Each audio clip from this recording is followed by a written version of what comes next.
Ladies and gentlemen, in a rapidly evolving world where educational needs vary, we must explore the merits and challenges of such paradigm shift in our educational system. We know that every human are different in knowledge, different in learning skill. Even if they're the same age, some kids are just better than others. Grouping them based on their age often result in some student feeling bored because the material is too easy, while the other feeling frustrated because the material are too hard to understand. Rather than grouping them based on their age, we want children, especially on their primary and middle school year, to be grouped rather based on their competency and intelligence. Not only for it to make the kids easier to learn, because they can help each other understand concept and in class and to develop together, but also it's making the teacher and educator to better customize their instruction on each class. These cases are extremely important on primary and middle school year because that's where the kids learn most of their basics, whether on PE, physics, chemistry, math, or even their language. By grouping them based on their competency, whether on their age, we can make things easier for every children. There will be no more left not out there will be no more left out not understanding kid because each teacher, each educator on each class will create their different teaching system to match their kids' competency.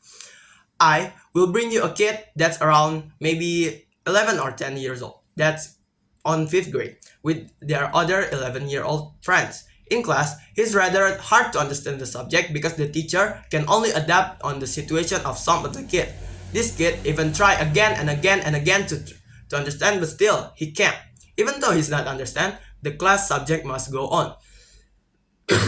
Sorry. Because when asked, most of the kids says they understand, and he feel embarrassed to say he does not understand, and he just sits there in the class silently but murmuring words.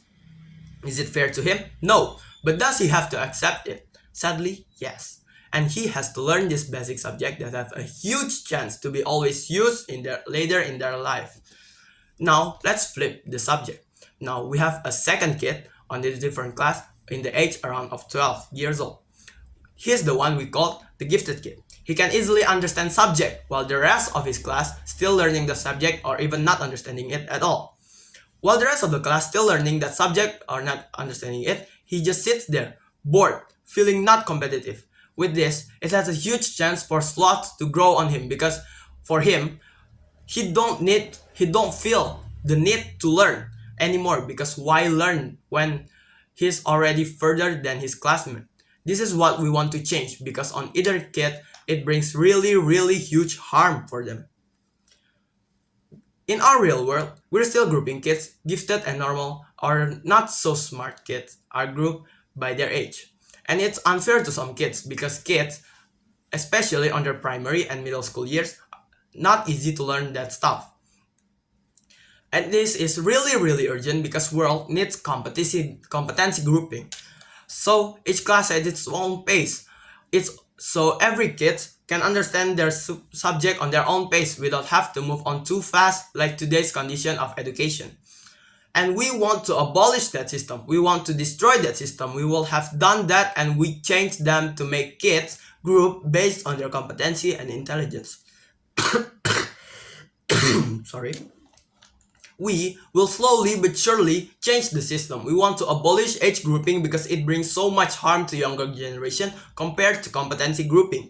We will achieving this by the first one, developing a flexible curriculum that accommodates students at different competency level. Advanced learners shall have advanced material, and those that needing extra support should receive targeted intervention and resources. With that curriculum, we also include providing professional development and training for educators to effectively implement competency-based grouping. Teachers will have strategy for managing mixed ability classroom and ensuring that all students receive appropriate attentions and challenge while still following each class pace. So the class with normal kids have normal pace, maybe the class with fast understanding will have faster pace, and kids with slower understanding will have slower pace of teaching. The second one, we're experimenting and implementing this transition gradually, starting with a small number of school or district as pilot program. After that, we learn from those experience and refine the approach before expanding it into a wider and wider scale. We will also engage and refine the approach. We will also engage with community, parents, stakeholders to build understanding and acceptance of the benefits of competency-based grouping. So it will make it easier to spread and transition this curriculum from school to school, and to address concern and misconceptions through open dialogue, and we ensure that the competency-based grouping system does not perpetuate inequalities. We solve that by implementing policies and strategies to address that there will be no disparities in access to resource, support, and opportunities among every other student.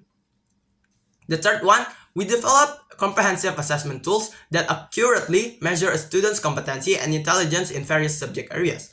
This tool shall be designed to identify a student's strength in an area needing improvement, like on the start of a school's educational journey, for example, on their first grade or on the start of their middle school. To administer initial placement.